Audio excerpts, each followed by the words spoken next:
this right here, okay, with what happened on your argument you're making in this topic, specifically on what happened on 9/11. Can you just take a moment and present what your argument is and how you came to this conclusion?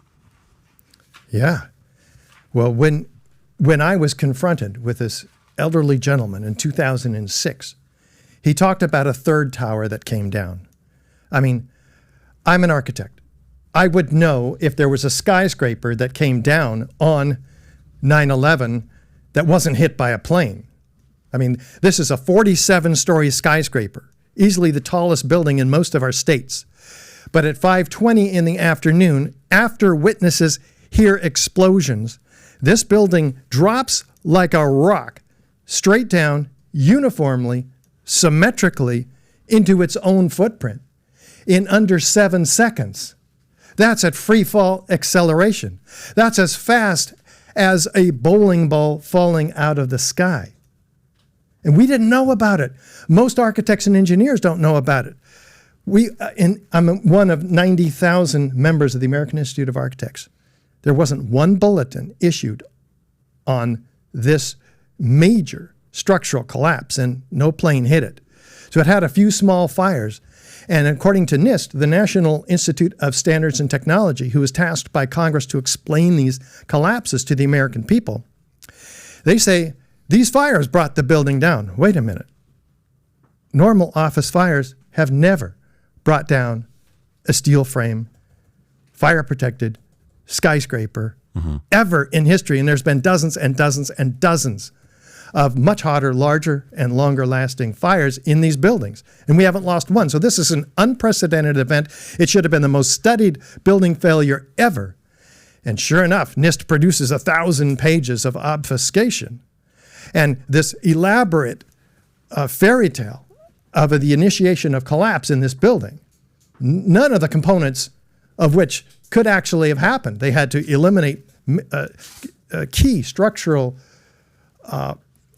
components in the building in order to try to fabricate a plausible collapse initiation theory. For instance, they say that the beams heated up in an extraordinary fashion, 1,400 degrees Fahrenheit. Well, that couldn't have happened because they're fireproofed. And in this case, there's no plane to knock off the fireproofing like they claimed at the Twin Towers.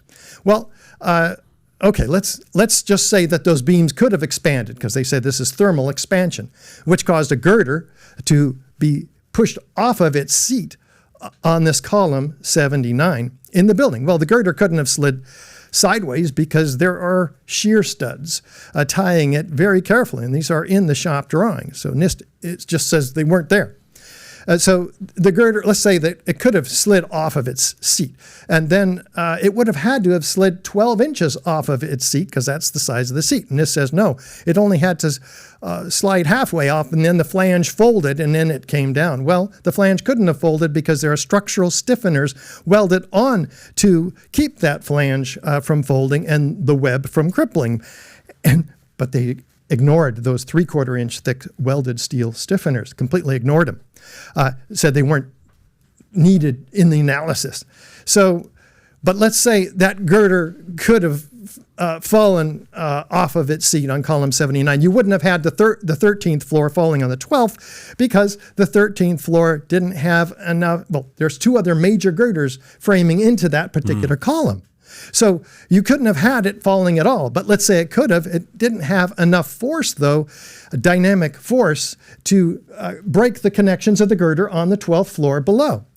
So, but let's say that did happen. And like NIST claims, that there's this cascading collapse on the east side of the building. But then you would have, they say this lateral instability traveled across this building, which is as long as a football field, in just 6-7 seconds.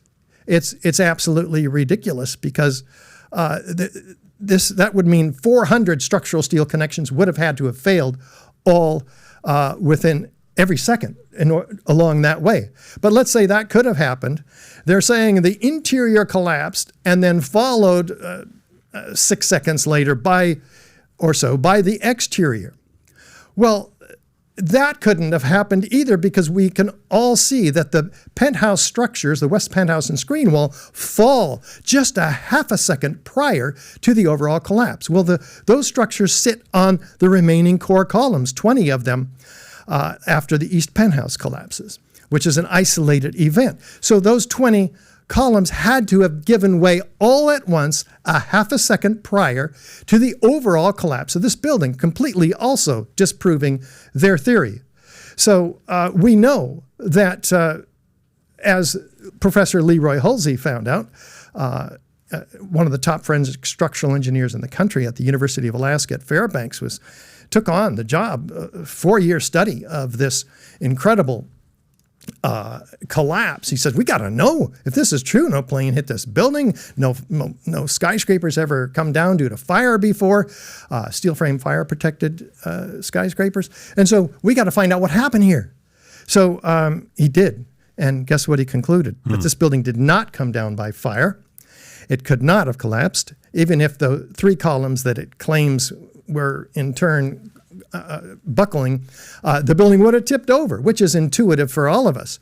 So he also found out and concluded that the building came down because all of its columns were removed, and removed within a second of each other. The interior followed by the exterior, completely confirming what the video analysis shows us.